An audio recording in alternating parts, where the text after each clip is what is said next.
Беспилотник, смотри, смотри, беспилотник летит.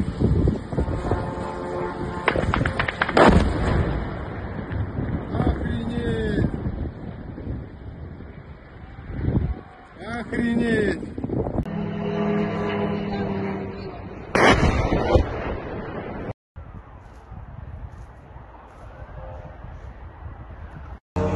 Еще один удар.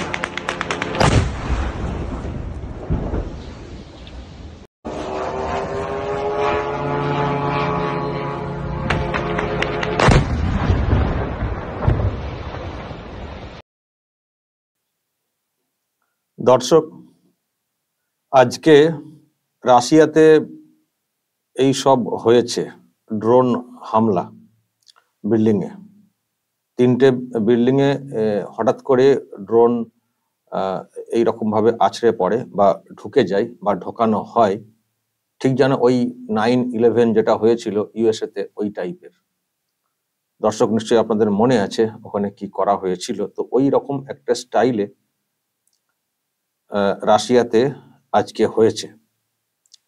Russia এবং যেটা বলা হচ্ছে যে ইউক্রেন এটা ঘটিয়েছে। ইউক্রেন, যাদের সঙ্গে যুদ্ধ চলছে অনেক দিন ধরে, তারা এটা ঘটিয়েছে এমনটাই বলা হচ্ছে। খুবই মারাত্মক ভিডিও দেখতে পাচ্ছেন দর্শক। আহত হয়েছেন বলে জানা যাচ্ছে এবং ওইসব বিল্ডিং থেকে লোকজনদেরকে দ্রুত নামিয়ে আনা হয়েছে এমনটাই বলা হচ্ছে। একটা আতঙ্কের একটা ব্যাপার। এবং ড্রোন হামলা হলেও আমি যেটা বলছিলাম, সেই 9/11-কে কার্যত মনে করিয়ে দিচ্ছে। আমি দর্শক আপনাদেরকে সেই 9/11-এর ভিডিওটা যদি দেখাতে পারি তাহলে বুঝতে পারবেন ওই একই টাইপের। সেখানে বিমান নিয়ে করা হয়েছিল, এটা তো হচ্ছে ড্রোনের ব্যাপার। আমি আপনাদেরকে দাঁড়ান 9/11 একটা দেখাতে পারি ভিডিও। ওয়েট, এই যে ধরুন 9/11, এটা ইউএসএতে বিমান নিয়ে গিয়ে কিভাবে ওয়ার্ল্ড ট্রেড সেন্টারে, দুটো বিল্ডিং পাশাপাশি ছিল, টুইন টাওয়ার, এই যে কিভাবে ভেঙে এ করে দেওয়া হয়েছিল। প্রায় 3,000 মানুষ মারা গিয়েছিলেন। তো একেবারে ওই টাইপের মানে স্টাইল, ওই টাইপের, একেবারে ওই টাইপের। দেখুন, এটা ড্রোন, ওটা বিমান ছিল। এটা ড্রোন, 3টে বিল্ডিং এর ভিডিও সামনে এসছে এবং যেটা বলা হচ্ছে আরো অনেক সব ড্রোন এসেছিল, সেগুলোকে নামানো হয়েছে, কিন্তু 3টে বিল্ডিং এ এরকম আঘাত করে দিয়েছে এবং খুবই আতঙ্ক ছড়িয়ে পড়েছিল রাশিয়ার কাজান বলে একটি জায়গা। সেখানে এরকম একের পর এক ড্রোন এসে আছড়ে পড়ছিল বিল্ডিং এ এবং খুবই আতঙ্কের একটা পরিবেশ তৈরি হয়েছিল এবং অনেকেই সেই 9/11 যেটা বলছিলাম এটাকে মানে মনে করছিলেন যে একেবারে 9/11-এর 2001 সালে যেটা হয়েছিল টুইন টাওয়ার ওয়ার্ল্ড ট্রেড সেন্টারের দুটো বিল্ডিং এ একেবারে ধূলিসাৎ করে দেওয়া হয়েছিল। কার্যত সেই আতঙ্কের ছবি যেন আজকে হঠাৎ করে ফিরে আসে।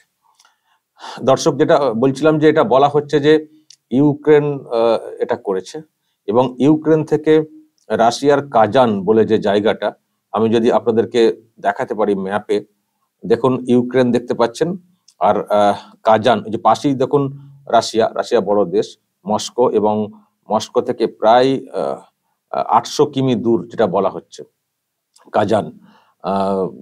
কাজানটা দেখুন আরো ভিতরের দিকে, ওখানে অ্যাটাকটা করা হয়েছে।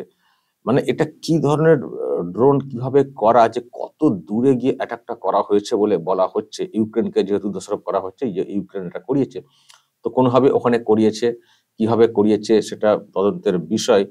তো আরো ডিটেলস হয়তো আমরা পরে জানতে পারবো যে এক্স্যাক্টলি কি, কিন্তু রাশিয়া তো দাবি করছে যে ইউক্রেন এটা করিয়েছে। এবার কি করে, অত দূর থেকে কি করে কি করালো সেটা জানার বিষয় রয়েছে। এখন হয়তো আমরা অতটা পরিষ্কার ভাবে বলতে পারছি না। আমি একটা ডিস্টেন্স দেখছিলাম, যদি ইউক্রেন থেকে কাজানের ডিস্টেন্স বলি, এইরকম দেখানো হচ্ছে। তো এখন ডিটেলস হয়তো আমরা পরে জানবো, কিন্তু খুবই মারাত্মক বিষয় যে এইরকম একটা ডিস্টেন্স থেকেও যে এরকম ড্রোন হামলা করা যায় এবং সেটা কিভাবে হয়েছে আরো প্রসেস, সেটা আমরা পরে জানতে পারবো। মানে কোনখান থেকে এটাকে রান করা হয়েছে এটাও জানার খুব কৌতূহলের আমাদের কাছে। আমরা ড্রোনের রেঞ্জ সম্পর্কে আমাদের খুব বেশি ধারণা নেই, কিন্তু ড্রোন কিভাবে ওই রকম দেশের এতটা মানে মাঝখানে অনেকটা ভিতরে গিয়ে কিভাবে হয়ে গেল সেটা কিন্তু দেখার বিষয় রয়েছে। ফলে সব মিলিয়ে নতুন করে একটা আতঙ্কের ব্যাপার। ওই এলাকার মানুষের কিন্তু, যেহেতু রাশিয়া একটা বড় দেশ, তারা হয়তো আবার প্রত্যাঘাত কিছু একটা করবে, সেটা হয়তো আমরা পরে বুঝতে পারবো। কিন্তু আজকের ভিজুয়াল একেবারে 9/11-কে মনে করিয়ে দিয়ে কার্যত কাঁপিয়ে দিয়েছে রাশিয়া, কাঁপিয়ে দিয়েছে বিশ্ব। এখন সোশ্যাল মিডিয়াতে এইসব ভিডিও ভাইরাল। প্রিয় দর্শক, আমি শফিকুল ইসলাম এবং আপনারা দেখছেন আরামবাগ টিভি। এবার আমি দর্শক কয়েকটা কথা বলতে চাই। এই ড্রোনের কথা যেহেতু উঠে এসছে, আমরা কয়েকদিন আগে একটা খবর দেখছিলাম এই ড্রোন সংক্রান্ত একটা বিষয়। সেটা হচ্ছে, যেটা খবরটা দেখছিলাম দর্শক, এটা মেঘালয় সীমান্তে ড্রোন বাংলাদেশের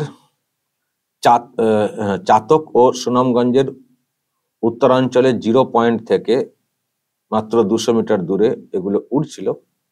মাঝে মাঝে বাংলাদেশের এলাকা পেরিয়ে যাচ্ছিল তারা, মানে মেঘালয়ের সীমান্তে বাংলাদেশের ড্রোন ঢুকে পড়ছিল। এটা একটা প্রতীকী চিত্র। তো সেগুলো নজরে আসে। বাংলাদেশ আবার কি ভাবছে? শুধু কি উপর দিক দিয়ে তাকানো নাকি অন্য কিছু?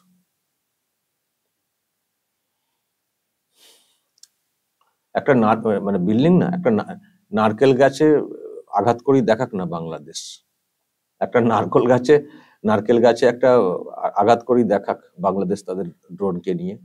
তারপর ভারত কি করতে পারে দেখিয়ে দেবে। আবার কি মানে নেই, কন্ট্রোল নেই নাকি? ড্রোন মেঘালয়ের মানে ভারতের আকাশে উড়ে পড়ছে, কন্ট্রোল নেই, নিয়ন্ত্রণে নেই। ঠিক আছে, নজরদারি কিভাবে চালাতে হয় চালান, বা কি করতে চান করুন। শুধু একটা কথা বলছি, শুধু একটা নারকেল গাছে একটা ধাক্কা মেরে দেখুন না, তারপর কি ধাক্কা দিতে হয় বাংলাদেশে, কিভাবে দিতে হয় সেটা ভারত দেখিয়ে দেবে। বেশি পাকামো করতে যেন না যাওয়া হয়। দর্শক বলবেন, বাংলাদেশ এখন উড়ছে, অনেক হুঁশিয়ারি দিচ্ছে, তাদের নাকি অনেক কিছু আছে, সামরিক শক্তি নাকি বিরাট। প্রাক্তন কর্নেল বা সেনা কর্মীরাও হুঁশিয়ারি দিচ্ছেন, 4 দিনে কলকাতা আসাম সব দখল করে নেব। আছেটা কি? কি আছে? কদিন আগে দেখলাম একজন পরামর্শ দিচ্ছিলেন সরকারকে পাকিস্তানের সঙ্গে চুক্তি করতে, ওখান থেকে কিছু শর্ট রেঞ্জের মিসাইল 20খানা এনে যদি তাক করে রাখি ভারতের দিকে, ভারত খানিকটা ভয় পেয়ে থাকবে। এসব হচ্ছিল না, সব গল্পের কথা, ঠাকুমার ঝুলির সব গল্প। নানির কাছে মানে ওই বসে বসে গল্প শোনা, নানা নানি তাদের কাছ থেকে, এরকম চলছিল না? বাংলাদেশ সব গল্প মিডিয়াতে খবরে প্রকাশ পাচ্ছিল।